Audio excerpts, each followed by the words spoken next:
Hello mga kabanis! Today, aalamin natin ang pinagkaiba ng bunnies at rabbit.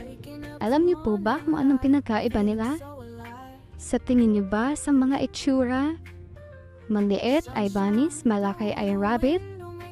Or, kung ito ba ay sa ibang lahi galing, sila ay bunny at paglokal sila ay rabbit?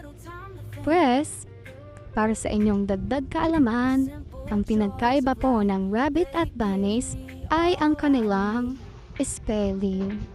Yes, wala po silang pinagkaiba. Iisang hayop lang po sila.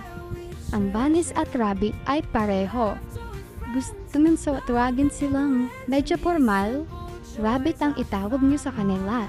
Pero yung tamang judgment or nakukitan kayo, bunnies na lang. So yun.